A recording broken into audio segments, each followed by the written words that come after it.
who were transplanted, as it were. They didn't want to be where they were. You know what happened? In the case of Joseph, he was sold by his brothers into slavery. In the case of Daniel, he was taken as a prisoner of war.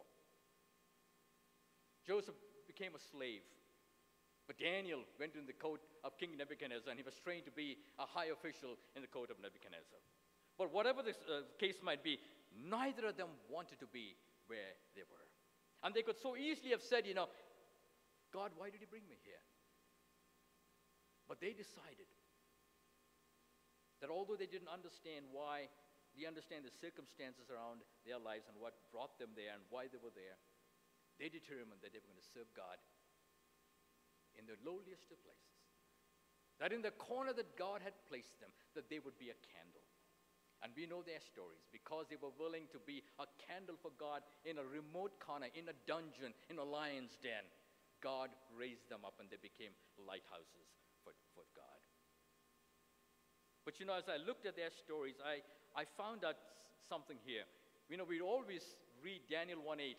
It's a text that we know, many of us know by heart. Daniel purposed in his heart that he would not defile himself with the king's meat. In other words, what the text is saying is that Daniel made up his mind that he was not going to give in to temptation.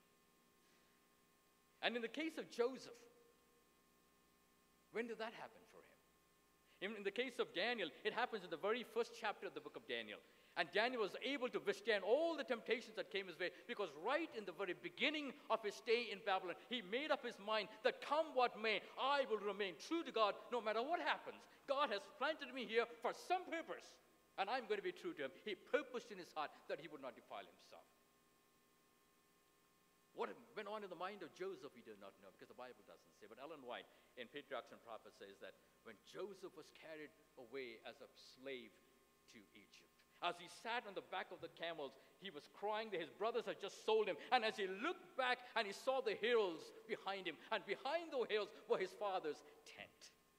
And Ellen White says that as he sat there on that camel's back, being taken into slavery, he made up his mind. He promised God that day that no matter where I go, with your strength, I'm going to remain loyal and true to you.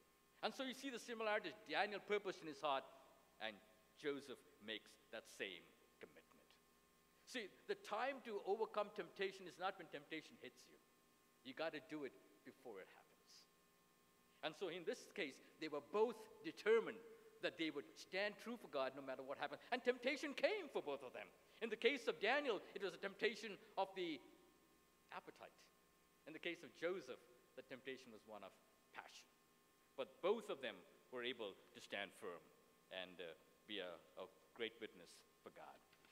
I'm running out of time, so I'm just going to conclude here. But I'm glad I have this outline for you. Look at these similarities, and when you go home, look at some of them. Let's come to the end of this. Joseph dies in Egypt. When you come to the end of the book of Genesis, it says Joseph died, and his body was placed in a coffin.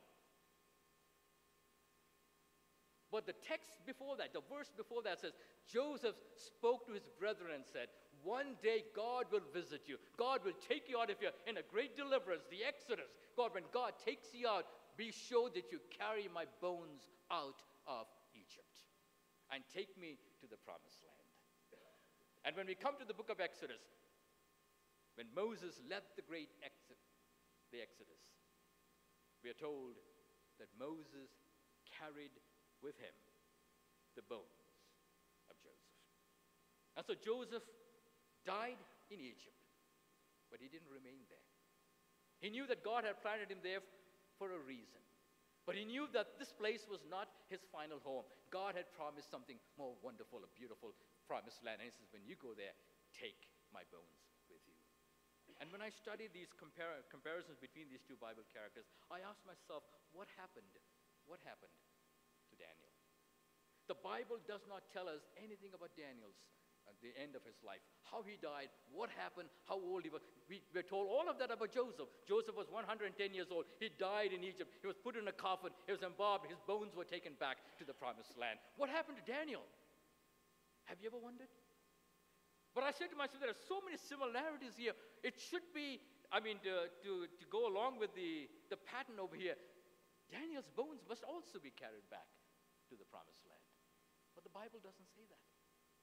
The Bible is silent about that. And then I came across this book by William Shea, Old Testament professor at Andrews University, worked for the Biblical Research Institute, one of the finest scholars in the Adventist Church. And in the introduction to his volume on Daniel, he says that some years ago, not too many years ago, but 15, 20 years ago, a discovery was made in Palestine. Around Jerusalem, they found a number of caves, and they found a number of graves there. One of them was the grave of King David, the largest one, King David. And there was one tomb, an underground tomb. A lot of writings on it in Hebrew. And when you translate it in English, it reads, the grave of the prophet Daniel. The grave of the prophet Daniel. And it says on that tomb, you have, on one end of the tomb, one corner, you have the picture of a man being thrown into a hole. And on the other side, the picture of a man being pulled out of a hole. And William Shea says that could be Daniel being thrown into the lion's den, and the other one pulled out of the lion's den. And the other corner, you have a picture of a big lion. And the other side, the picture of a little lion. And both of them looking away from Daniel, unwilling to even touch him. And this lines up so well with the story that we find in the Bible. And so William Shea believes that possibly Daniel, at the end of his life, when he had served God faithfully in the Medo-Persian and the Babylonian Empire, he must have said to one of the rulers, it's time for me to go home. This world is not my home. I need to go to the promised land. And so he went back. Or is it possible that he died and his bones were carried back?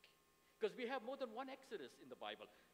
Under Moses, what happened is what we call the Exodus. But the Exodus was such a dramatic experience in the life of the children of Israel that whenever God liberated them or delivered them, they refer to that experience as an Exodus. The second Exodus or the third Exodus. And so when Cyrus and Darius and Artaxerxes gave their edicts allowing the children of Israel to go back and build their temple, that is what the children of Israel often refer to as the second Exodus. And Shea believes that just like Moses' bones were carried back to the promised land during the first Exodus, it is possible that during the second Exodus, under either Sheshbazzar or Ezra or Nehemiah, the bones of Daniel were carried back to the promised land.